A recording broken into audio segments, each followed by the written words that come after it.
Ada beberapa faktor seseorang terkena asma. Dilihat dari sisi biologis misalnya.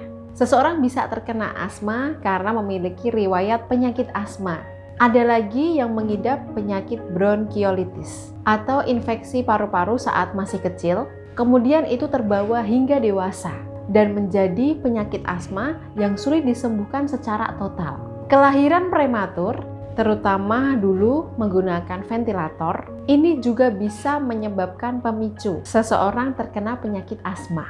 Contoh lain lagi, jika suami dulu hobi merokok, kemudian anak Anda sedari kecil terpapar rokok, mulai dari ketika Anda hamil hingga usia dini, ini bisa menjadi pemicu seseorang terkena asma. Selain dari sisi biologis, kita juga bisa melihat penyakit asma timbul dari kebiasaan buruk kita sebagai manusia. Karena semua penyakit yang menyerang tubuh kita sebenarnya disebabkan oleh kebiasaan yang tidak baik yang kita pupuk setiap hari.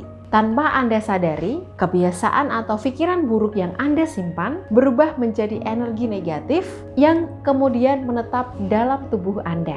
Bukan hanya kebiasaan, keputusan yang Anda ambil tanpa memutuskan resiko jangka panjang bisa mengakibatkan penyakit. Satu contohnya, penyakit asma bisa disebabkan oleh kebiasaan buruk yang suka curang dalam menimbang. Apa kaitannya Mbak Maida antara berdagang dan penyakit asma? Penyakit itu datangnya dari Tuhan yang Maha Kuasa. Jadi kita tidak bisa berpikir secara logis. Tapi kalau Anda memiliki kebiasaan buruk, contohnya saat Anda berdagang, itu mengurangi timbangan, ini akan menyakiti pembeli Anda. Apalagi jika pembeli yang datang kepada Anda adalah orang-orang kecil yang mengumpulkan pemasukan dengan susah payah. Untuk makan sehari-hari saja, mereka kesulitan. Dan posisi mereka itu berada pada kesempitan.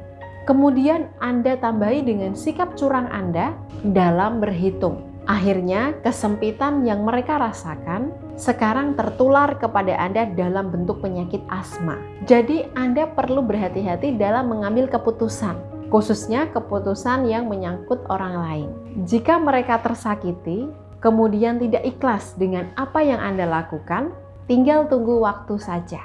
Kesakitan yang mereka rasakan akan Anda rasakan dalam bentuk yang berbeda. Nah, sebaiknya mulai perbaiki diri Anda agar penyakit asma bisa sembuh total. Selain terus memperbaiki diri, Anda juga bisa mengikuti terapi Kun Fayakun melalui media tasbih Ar-Rahman. Seperti yang saya jelaskan di awal informasi, media tasbih ini dimanfaatkan untuk terapi mandiri bagi penyakit asma yang Anda alami. Untuk mendaftarkan diri mengikuti terapi Kun Fayakun, silakan hubungi kontak yang ada di layar berikut.